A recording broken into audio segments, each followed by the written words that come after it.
Assalamualaikum warahmatullahi taala wabarakatuh.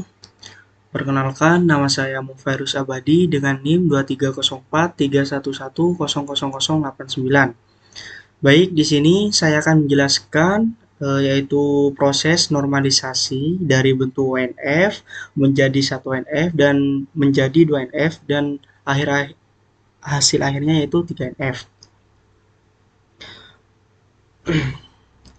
Di sini merupakan tugas yaitu buat praktikum manajemen basis data. Baik, langkah awal kita membuka aplikasi Excel. Nah, baik di sini saya sudah membuat datanya yaitu dari bentuk UNF menjadi 1NF dan 2NF-nya.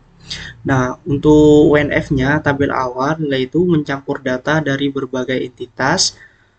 Ada dokter yaitu yang terdapat ID, nama, dan spesialis, dan juga pasien. Di bagian pasien yaitu ada ID, nama penyakit, tanggal masuk.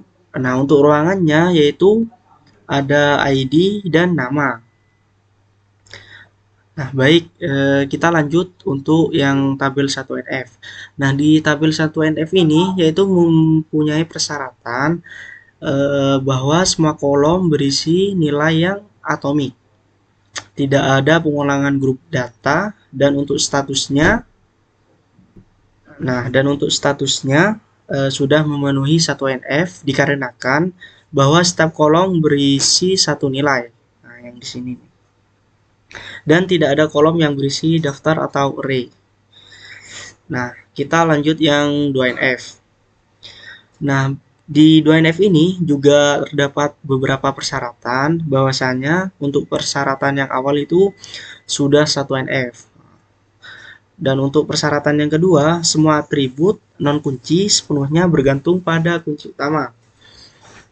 Untuk langkah konversinya, pisahkan entitas yang memiliki partial dependent, yaitu dari tabel dokter, ada tabel spesialis, dan yang tabel yang ketiga yaitu ada tabel pasien, dan untuk tabel yang keempat ada tabel ruangan, dan tabel yang terakhir atau tabel yang kelima yaitu ada tabel rawat. Nah, di 3NF ini kenapa kok tidak ditampilkan di selanjutnya habis 2NF? Dikarenakan bahwa persyaratan 3NF itu sudah 2NF. Nah, tidak ada transitive dependence.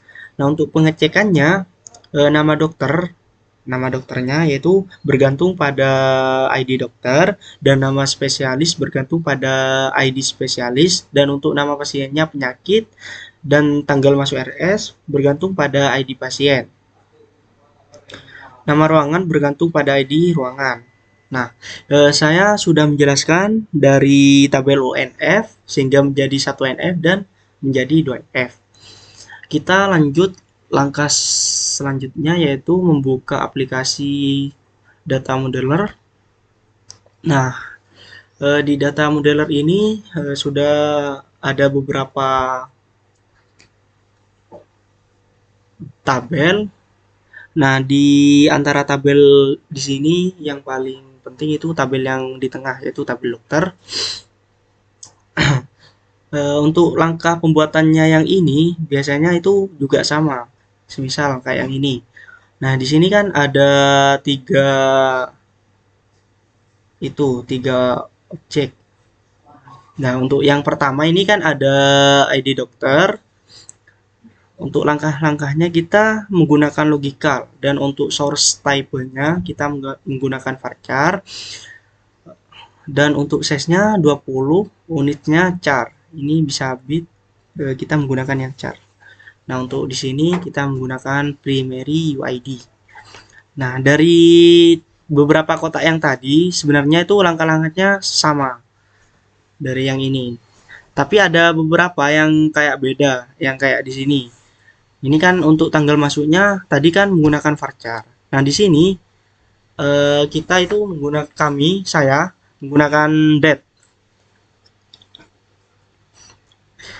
Nah, perbedaannya cuma di sini. Tapi untuk size-nya, untuk char, varchar, itu sama. Oh ya, di sini juga terdapat perbedaan. Tergantung kita mau menggunakan yang mana. Biasanya kalau tabel yang awal itu menggunakan yang ini, primary UID. Dan untuk seterusnya kebanyakan itu menggunakan mandatory. Oke. Nah, ini kan untuk langkah-langkahnya itu mungkin kurang lebihnya kan sama ya.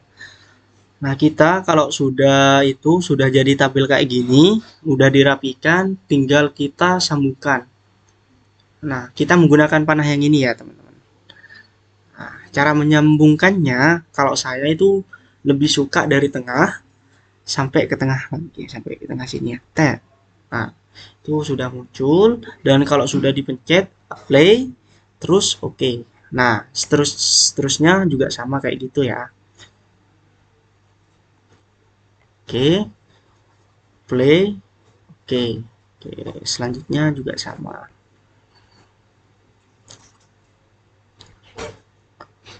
Oke.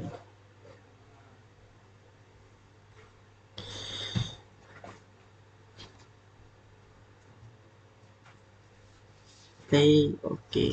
Nah, ketika udah disambungkan, nah ini kan udah saling keterhubungan ya. Anggaplah sudah saling terhubung.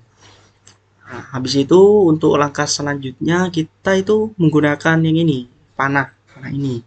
Nah, namanya itu Engineer to Relation Model. Kita klik, habis itu kita pencet Engineer. Nah, ini kan ada beberapa itu pilihan.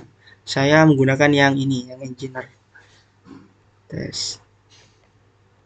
Nah, kalau sudah dipencet di Engineer itu tampilannya kayak gini ya, teman-teman. Untuk tampilan akhirnya.